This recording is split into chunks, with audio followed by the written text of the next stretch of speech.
ஒரு ஆலோசனை கூட்டம் முதலமைச்சருடைய தலைமையிலே இன்றைக்கு அனைத்து கட்சி கூட்டம் நடந்தது. அனைத்து இந்திய அண்ணா திராவிட முன்னேற்ற கழகத்தின் சார்பில் கழக பொதுச் செயலாளருடைய மேலான அறிவுரையின்படி நானும் அதே போன்று நம்முடைய கழக வழக்கறிஞர் பிரிவு செயலாளர் அன்பு சகோதரி இன்பதுரை அவர்களும் இந்த கூட்டத்திலே கலந்து கொண்டோம். பொதுவாகவே இந்த டீலிமிட்டேஷன், அதாவது மக்கள் தொகை கணக்கெடுப்பு தொகுதி வரையறை செய்வது, அது 10 ஆண்டுகளுக்கு ஒரு முறை செய்ய வேண்டும். ஆனால் 2 முறை கான்ஸ்டிடியூஷனல் அமெண்ட்மெண்ட், அதாவது அரசமைப்பு சட்டம் திருத்தப்பட்டு தொகுதி மறுவரை செய்யல. அதே போல மக்கள் தொகை கணக்கெடுப்பு எடுக்கல. சமீபத்தில் தொகுதி மறுவரை 2026ஆம் ஆண்டு பொறுத்தவரை ஒரு அரசியலமைப்பு சட்டம் திருத்தப்பட்டு அதன் அடிப்படையில் ஃப்ரீஸ் பண்ணிட்டாங்க. அதாவது 2026 39 சீட்டுன்னு சொல்லிட்டு ஒவ்வொரு மாநிலத்திலையும் இருக்கிற சீட் அப்படியே இருக்கும். ஆனால் இப்போது நாங்கள் கேட்கிற கேள்வி, ஒரு மத்திய அரசு கிட்ட இருந்து எந்த ஒரு தாக்கீதும் வரல. மத்திய அரசு கிட்ட எந்த ஒரு தாக்கீதும் வரல. மத்திய அரசு கிட்ட எந்த ஒரு தாக்கீதும் வரல. அதே போன்று தொகுதி மறுவரை செய்வதற்கு அதற்குண்டான நிதியம் ஒதுக்கப்படல. அதுக்குண்டான நிதியம் ஒதுக்கப்படல.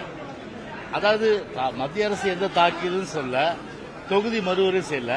2026 இந்த ஸ்டேட்டஸ் கோ மெயின்டைன் பண்ணப்படும் சொல்லிட்டு இருக்கிற ஒரு சூழ்நிலையில இன்னும் ஒரு தொகுதி மறுவரை செய்து மக்கள் தொகை கணக்கெடுக்குன்னா 3 வருஷம் ஆகும்.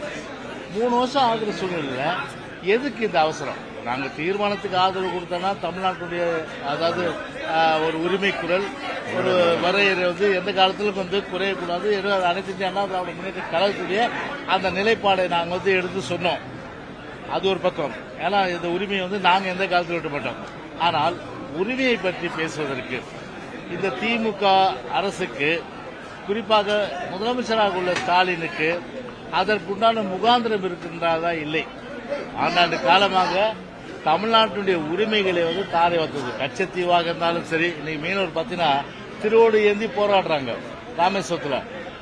அந்த உரிமை மீட்பதற்கு எந்த நடவடிக்கை இல்லை. அதே போல காவிரி விவகாரத்தில் அதே போன்று பார்த்தீங்கன்னா நீட் ஒரு கையெழுத்திலே நீட்டை ஒழிச்சிருன்னு சொன்னாங்க. அது செங்கலை தூக்கிட்டு நம்ம உதயநிதி ஸ்டாலின் ஊரூரா தெரிஞ்சாரு. ஆனால் நீட்டுக்கு எந்தவித ஒரு அதை முடிவுக்கு கொண்டு வருவதற்கு நடவடிக்கை இல்லை. அதே போல யுஜிசி, அதாவது யூனிவர்சிட்டி கிராண்ட் கமிஷன், அது நம்முடைய மாநில கல்வி உரிமை பறிக்கின்ற விஷயத்துல அதுக்கு உண்டான நடவடிக்கையும் எதுவும் மீட்பதற்கு உண்டான நடவடிக்கை எடுக்கல. அதே போன்ற இருமொழி கொள்கையிலையும் இது போன்ற ஒரு அட்டை விலங்கு, இது போன்ற பல விஷயங்கள் எங்களால் சொல்ல முடியும். உதாரணத்துக்கு கல்வியை அன்றைக்கு ஒரு மாநில பட்டியலில் இருந்தது, அன்றைக்கு பொதுப்பட்டியல் கொண்டு போனாங்க. பொதுப்பட்டியல் கொண்டு போகும்போது அன்றைக்கு மத்தியில் 17 வருஷமா இருந்தாங்க ஆட்சியில். 17 வருஷமா இருந்த ஆட்சியில் இருந்தவங்க அதை நினைத்திருந்தால் மாநில பட்டியலில் சேர்த்து தான் நீட்டு போன்ற ஒரு கொடுமையான அரக்கன் தமிழ்நாட்டில் வந்திருக்க நியாயமில்லை.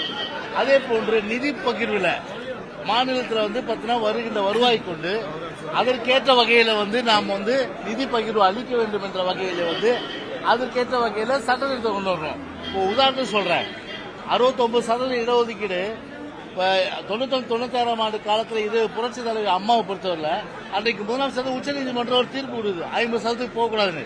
நாங்கள் சும்மா இருந்தோமா? உடனே என்ன பண்ணோம்? பிரைம் மினிஸ்டர் சந்திச்சோம். 9வது ஆட்டோல கான்ஸ்டிடியூஷன் அமெண்ட்மெண்ட் அரசமைப்பு சட்டத்தை திருத்தணும். அதன் அடிப்படையில் பார்த்தா இன்னைக்கு 69% இடஒதுக்கீடு இன்னைக்கு இருக்குது. அதே நான் மேலேயும் எங்களுடைய உரையிலே குறிப்பிட்டோம். அந்த மாதிரி உறுதியான ஒரு நடவடிக்கை எடுக்கணும். அப்படி எடுத்தாதான் இதை நம்ம தக்க வைக்க முடியும். ஆனால் இப்போது இருக்கின்ற அந்த சூழ்நிலை பார்க்கும்போது ஒரு நாடகம், அதாவது கமலஹாசன் கூட வந்திருந்தாரு, அவருடைய பாடலையும் சொன்னோம், ஒரு நாடகம் அரங்கேறுது, நல்ல காட்சி நடக்குதாமான்ற மாதிரி ஒரு நாடகம் தான் இன்னைக்கு அரங்கேற்று இருக்காங்க. ஆனால் உண்மையிலேயே தமிழ்நாட்டில் எந்த அளவுக்கு ஒரு கடுமையான பாதிப்பு இருக்கும் அப்படின்றத உணர்ந்து இந்த அரசு இப்போ இந்த நேரத்தில் மற்ற பிரச்சனைகளே கொண்டு ஏதோ மாநிலத்தை இவர்கள் தான் முழுமையாக அந்த உரிமைகளை காப்பாற்றுவர்கள் போல ஒரு தோற்றத்தை உருவாக்குகின்ற ஒரு ஓரங்க நாடகத்தை இன்றைக்கு அரங்கேற்றிருக்காங்க. அதனால வந்து மாநிலத்துடைய நலன் காக்கப்பட வேண்டும் என்ற வகையில் தான் எங்களுடைய கருத்தை சொன்னோம். உதாரணத்துக்கு பார்த்தீங்கன்னா எங்களுடைய நிலைப்பாடை பொறுத்தவரை தெளிவாக நாங்கள் குறிப்பிட்டது, அதாவது தமிழ்நாட்டில் தற்போதைய பிரதிநிதித்துவ விகிதாச்சாரமான 7.18 என்பதற்கு குறையாமலும், தற்போதுள்ள 39 நாடாளுமன்ற உறுப்பினர்கள் எண்ணிக்கைக்கு குறையாமலும் தொகுதி மறுசீரமைப்பு செய்யப்பட்ட பின்னரும் இருக்கும்படி நிர்ணயம் செய்தால்தான் மக்கள் தொகை குறைத்த தமிழ்நாடு போன்ற மாநிலங்களுக்கு பாதிப்பை ஏற்படுத்தாமல் அனைவராலும் ஏற்றுக்கொள்ளப்படும் அமையும். அல்லது தற்போதுள்ள மொத்த மக்களவைத் தொகுதிகள் 543 என்பதை மாற்றாமல் ஒவ்வொரு மாநிலத்திலும் உள்ள மக்களவைத் தொகுதியின் சராசரி மக்கள் தொகை அடிப்படையில் மாநிலத்திற்குள்ளவே மக்களவைத் தொகுதியின் எண்ணிக்கை மாறாமல் மறுசீரமைப்பு செய்தால் எந்த மாநிலத்திற்கு பாதிப்பு ஏற்படாது.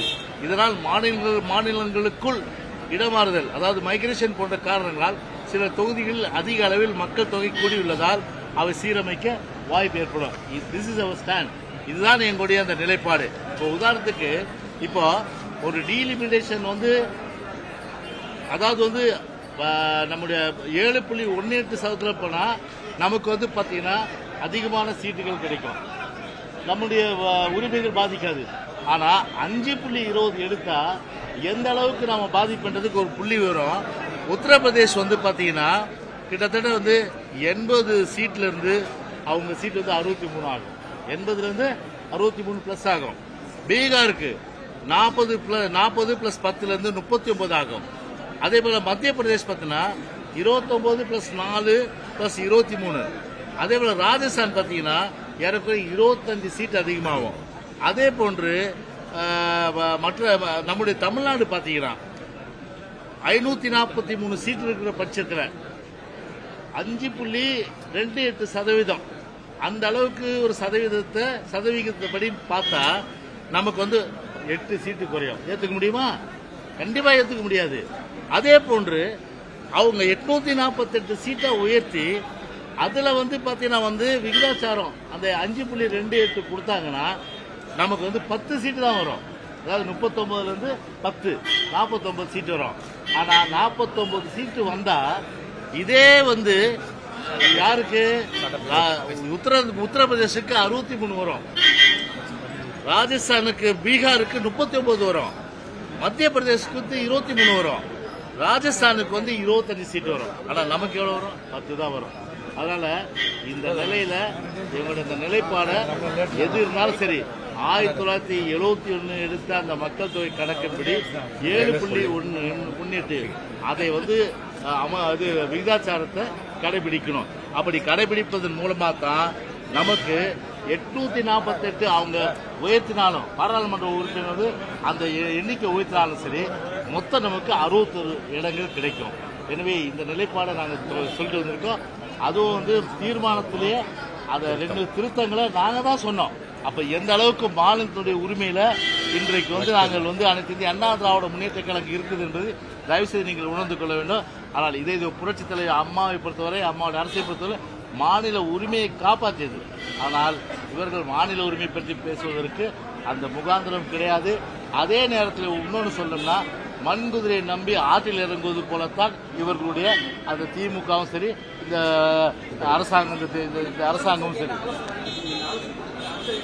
அதான் தீர்மானத்துல வந்து அவங்க எழுதி வச்சாங்க. ஆனா